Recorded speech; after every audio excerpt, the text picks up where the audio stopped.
Hello, I'm Dango Rose.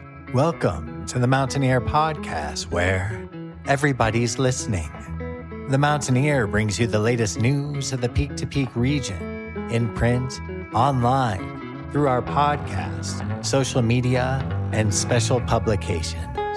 Now, listen in to the latest news of the area with our local journalists.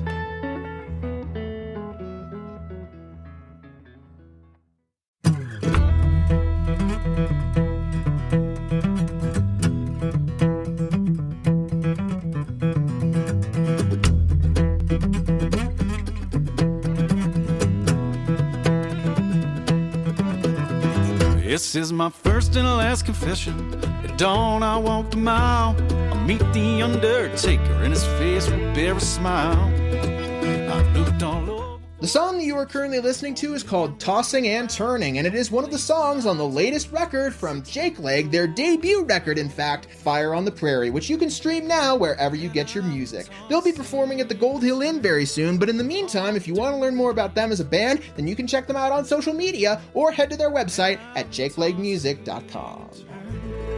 All through the night.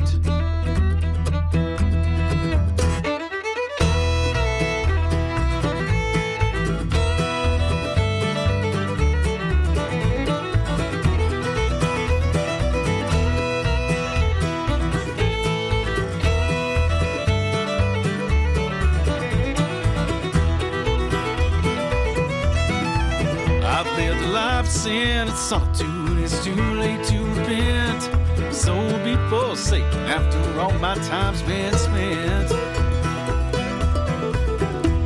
For me there is no heaven. Hell's the only home I've known. The only altar that I pray to is at the Church of Flesh and Bone.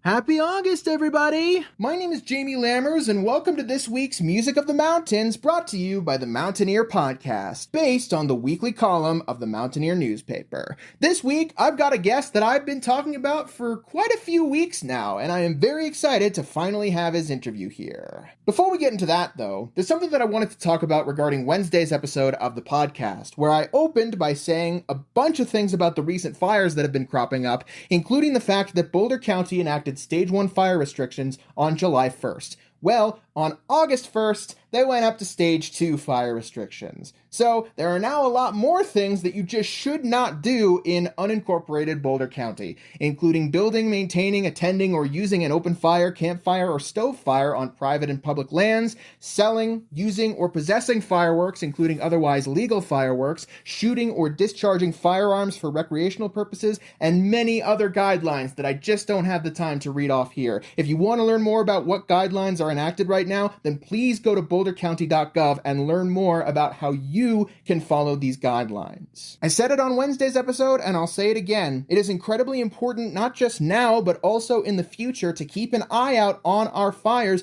so that we can prevent forest fires as much as we possibly can. Right now, the fire departments don't have enough resources to keep up with a ton of fires. So, we need to be diligent, we need to be careful, and we need to follow the guidelines. I promise that's all I wanted to say after this past Wednesday's episode of the podcast, but I felt that if I didn't update you guys with that pressing news update that happened basically right after I uploaded Wednesday's episode, I would feel irresponsible as a journalist. So, just letting everybody know, go to bouldercounty.gov now to learn what you can do to make sure you follow the Stage 2 fire restrictions across Boulder County. All right, enough dark talk. Let's get into the fun talk about music. Our musical guest this week. Do you mind introducing yourself real quick? Yeah, so my name's Dylan McCarthy, and I'm the mandolin player and principal songwriter for the band Jake Leg. And I hear that Jake Leg is coming to the Peak to Peak area very soon. Yeah, so we're playing at the Gold Hill Inn on August 9th. So I'm curious, how did Jake Leg as a band get started in the first place? Yeah, so the other members of the band are Eric Wiggs, he plays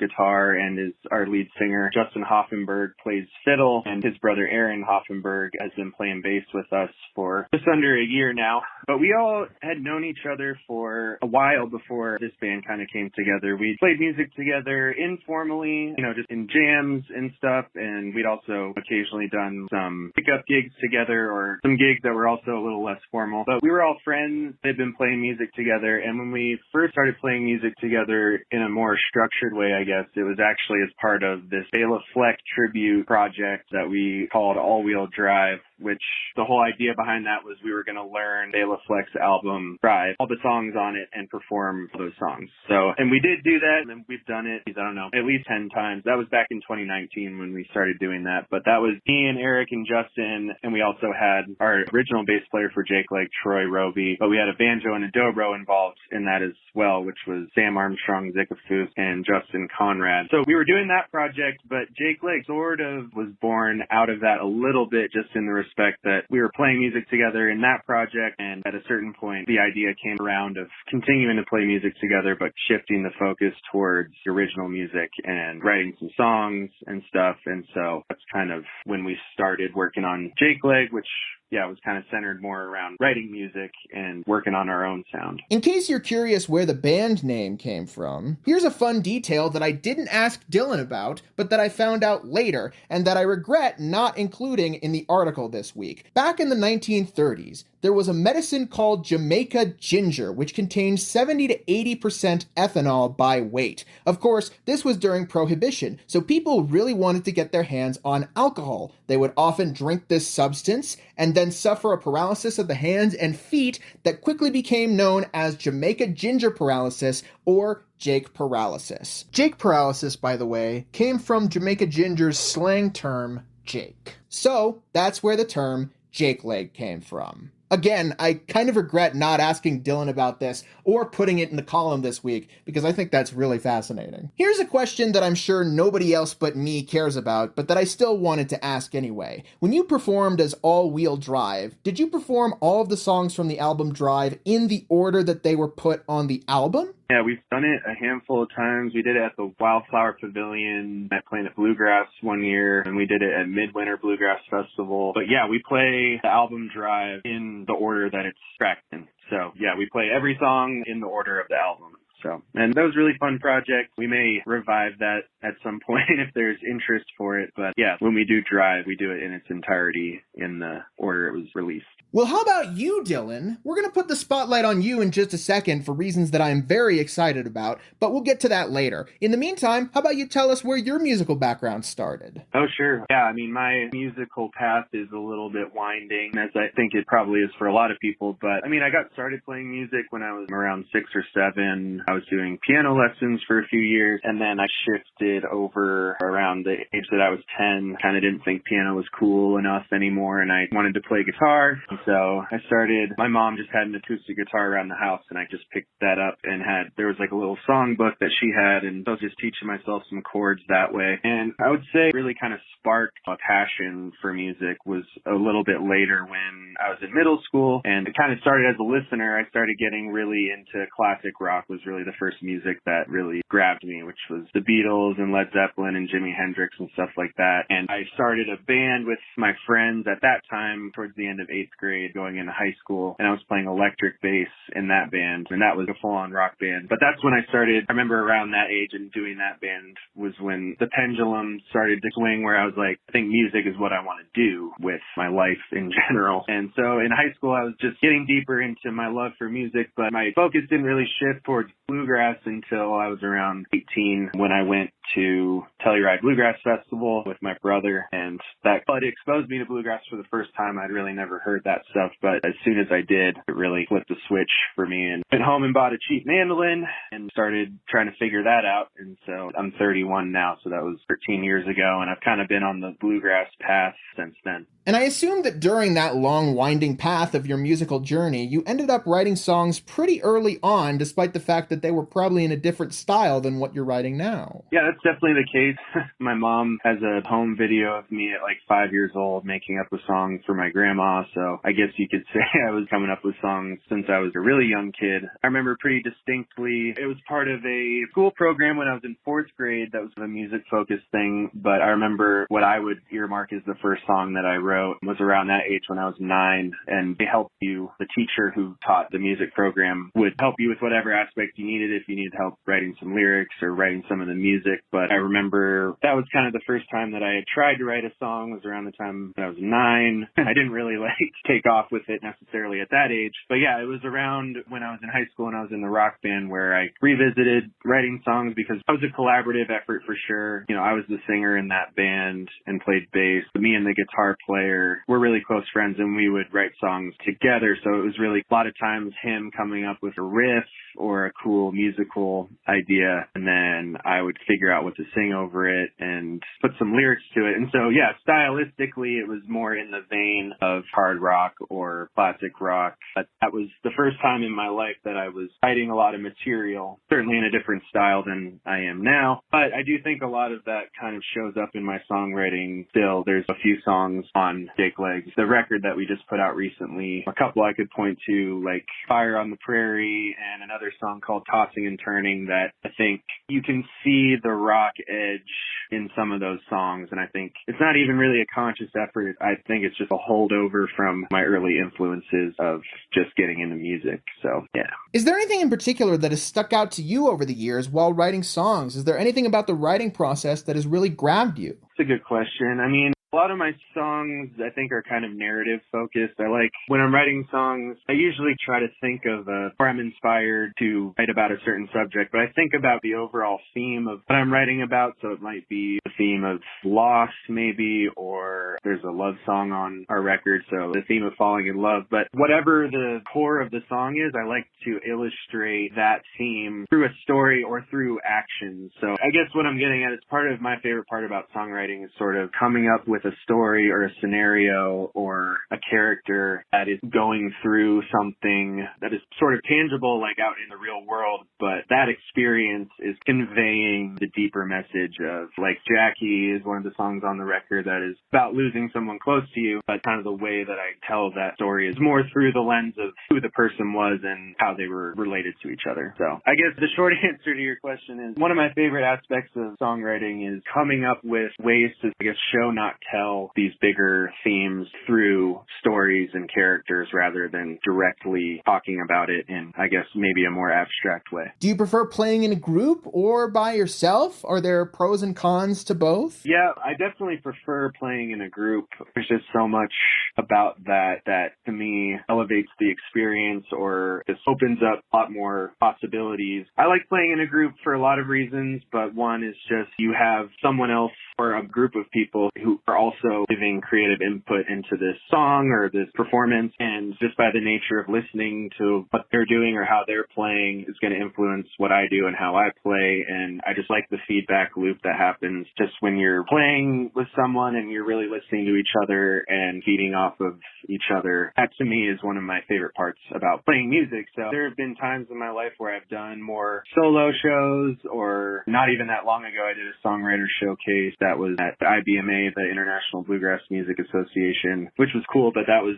you know, everybody gets up and plays their song, and then you get off the stage and the next person plays their song. And there are cool things about that too, because it might sound a little bit obvious, but there's nothing else really there but the song. So it puts the song on full display and shows that's where you really find out the strengths and the weaknesses of the song on its own merit. So there are things about that I enjoy, but overall, having done some stuff solo and then played in bands in various contexts, definitely prefer playing in a group just for the collaborative aspect of it. What do you love about being able to perform live, particularly in a group like this? Well, I mean, part of what's fun about performing live to me and is sort of, I wouldn't say unique to bluegrass, but it's a strong aspect of bluegrass. But what's fun about performing live to me is the songs may remain the same across different performances or different set lists. Like, we're going to play the same song, but as opposed to the studio where you record the song, and that is one performance of that song, and it's the same every time you hear it. Even if we're not necessarily changing the arrangement of the song or for anything significant like adding extra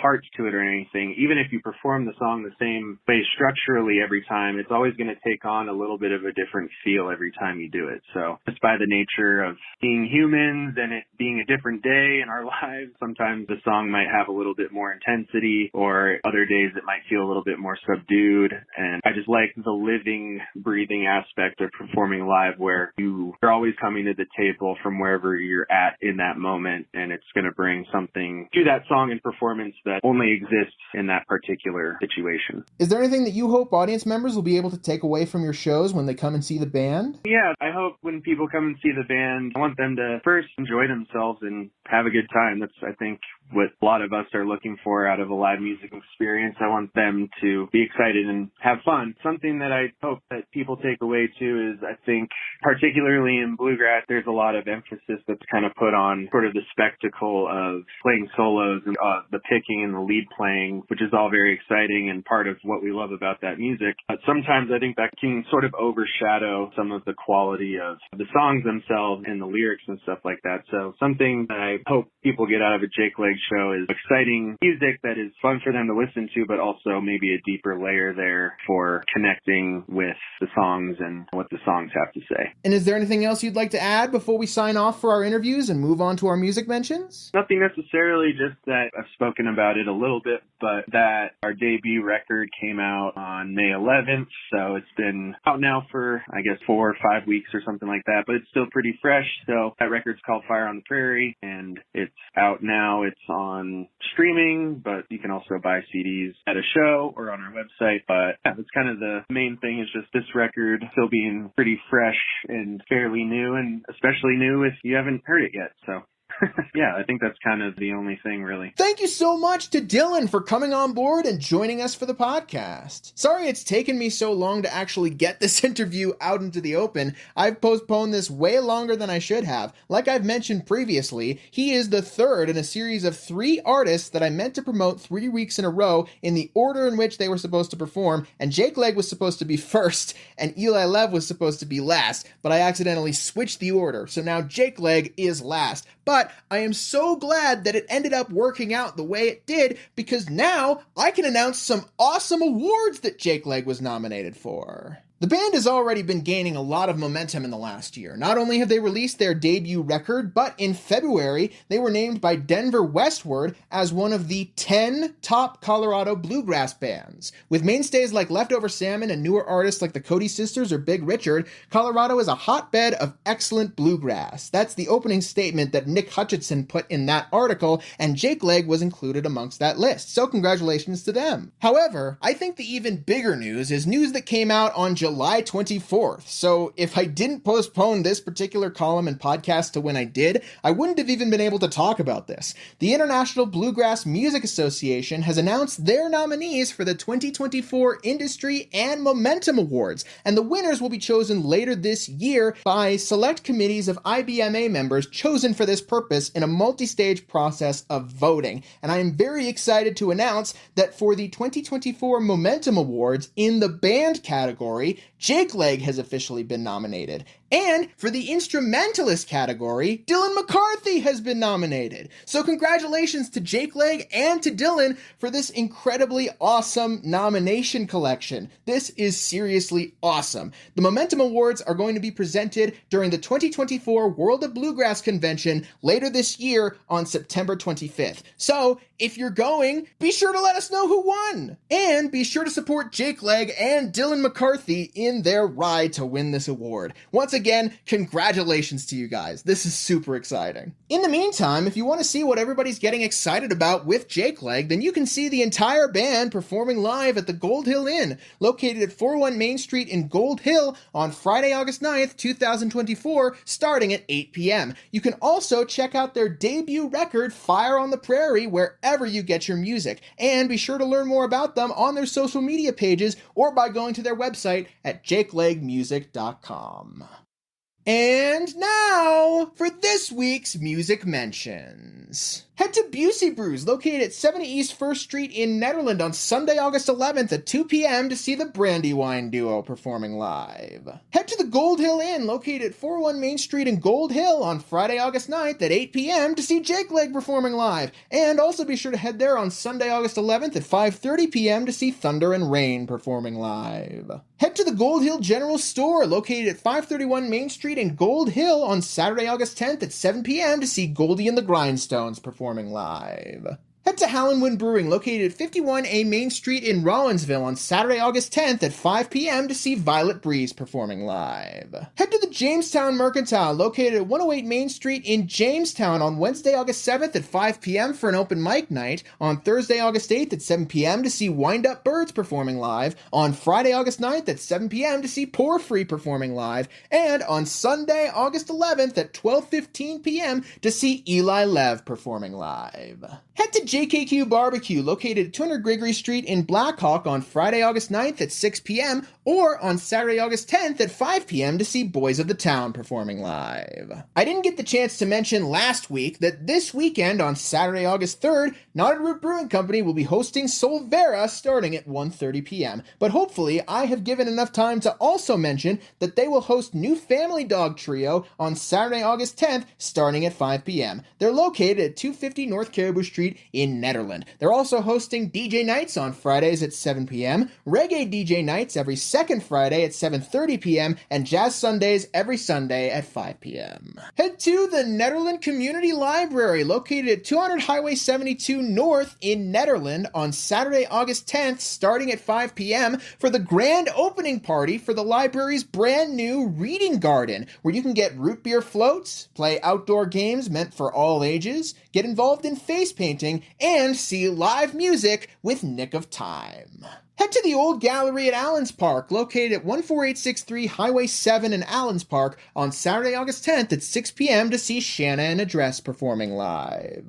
And finally, now that both Very Nice Brewing Company locations are fully opened and ready to go, there's even more live music at both locations. Be sure to head to the Gilpin County location at 180 Jankowski Drive in Blackhawk on Friday, August 9th at 6 p.m. to see Raven Wolf performing live, and on Saturday, August 10th at 5 p.m. to see Blue Moose Jazz performing live. Or, if you'd rather head to Netherland, be sure to head to 20 East Lakeview Drive number 112 on Friday, August 9th at 6 p.m. to see Windy Pines performing live, and on Saturday, August 10th at 5 p.m. to see Fast Floyd performing live. Did we miss you or your performance? Want to submit your music listing in the Peak to Peak area? Do you have updates to your business or to your performances? Please call 303-810-5409 or email info@themountaineer.com or media@themountaineer.com to be included in the next print edition or the next podcast of The Mountain Ear.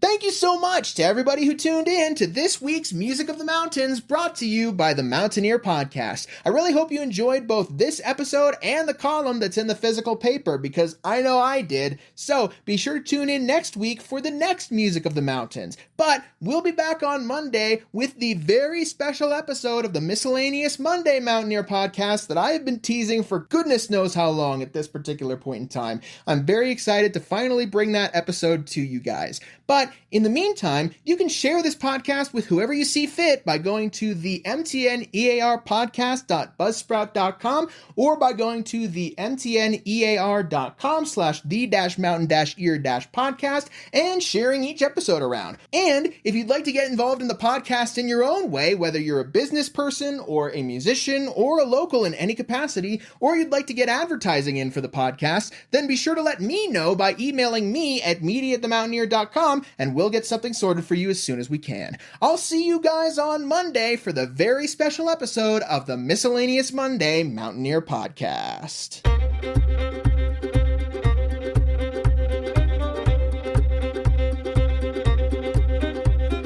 Keep a lantern burning in the window of her home, for the wretched souls forsaken, forever cursed her own. For the angels, should the Lord be kind enough to send, there can be no new beginning without first a bitter end. The song you you are currently listening to is called Fire on the Prairie, and it is the opening and title track for the debut record from the up-and-coming Denver bluegrass band Jake Leg. You can stream Fire on the Prairie wherever you get your music, and be sure to check them out live at the Gold Hill Inn coming up very soon. You can also check them out on social media or by going to their website at jakelegmusic.com. Fire on the prairie, there is poison in the well. If heaven won't have me, I know a place will.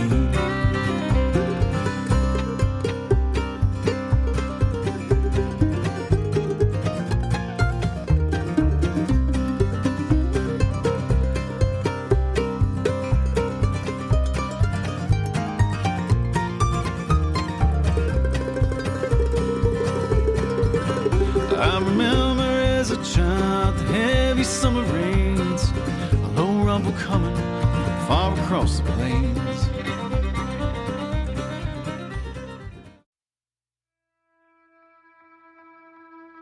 And that's it for our show. Subscribe online to get more access to more news, weekly updates to our community calendar, and a link to our YouTube channel by visiting themountaineer.com. Be sure to use the coupon code PODCAST when subscribing for a 10% discount, only available to our listeners.